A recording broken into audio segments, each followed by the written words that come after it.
Extrait du témoignage manuscrit du révérend père Gilbert Pernaut en 1946 sur l'arrestation et la perquisition du révérend père Favre en juillet 1944.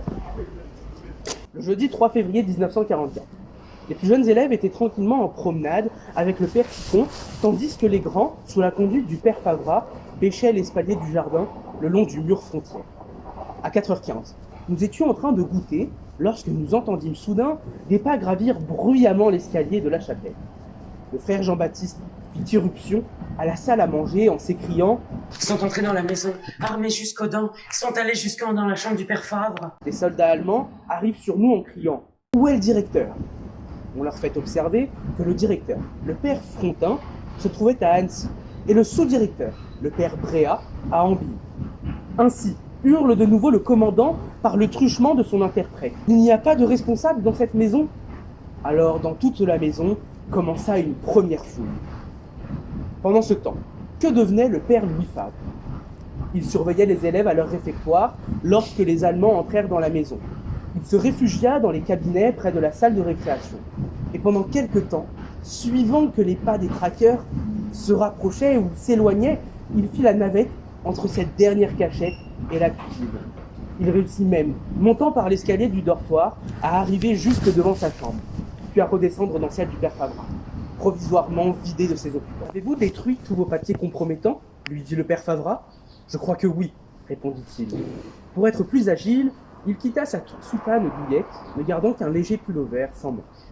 Dès lors, le père Favre se réfugia de nouveau dans les cabinets et, ouvrant habilement la porte derrière laquelle il se tenait plaqué, il les frappa par 2 fois aux perquisiteurs accompagnés de leurs chiens. À 7h15, les soldats ordonnèrent le rassemblement immédiat de tout le personnel de la maison en salle commune pour y être interrogé. Les heures passaient, 10 heures, et le père Favre était toujours introuvable. Le Herr Kommissar devenait de plus en plus exaspéré, et nous appréhendions le pire pour toute la maison. Soudain, à 11h moins 10, ce furent les hurlements de la curée. « Gefunden, gefunden ! Trouvez, trouvez !» Et tous les occupants de toute la maison de se précipiter du côté de la salle d'études, avec heureusement le frère Jean-Baptiste qui nous servira de témoin. Par 4 heures de stationnement, en manche de chemise dans un cabinet glacial, peut-être de prolonger une lutte qu'il ne savait sans issue. Peut-être aussi, par un motif supérieur de charité pour ses confrères et la maison, le père Favre, qui avait voulu sans doute se chauffer au radiateur brûlant de la salle de récréation, n'esquissa même pas un geste de fuite, alors qu'il pouvait entendre, depuis un moment, les pas et les cris qui se rapprochaient. Et c'est là, debout dans la salle de récréation, que ses assaillants, surpris et rageurs, le découvrirent. D'un bond, ils l'entourèrent et le fouillèrent brutalement, lui réclamant son revolver, dont ils avaient, disait-il, trouvé l'étui dans sa chambre. Le père, affreusement pâle, fit signe qu'il ne savait pas ce qu'on voulait dire. Le commandant alors lui signifia par l'interprète qu'au moindre geste pour s'enfuir, il sera fusillé sur le champ.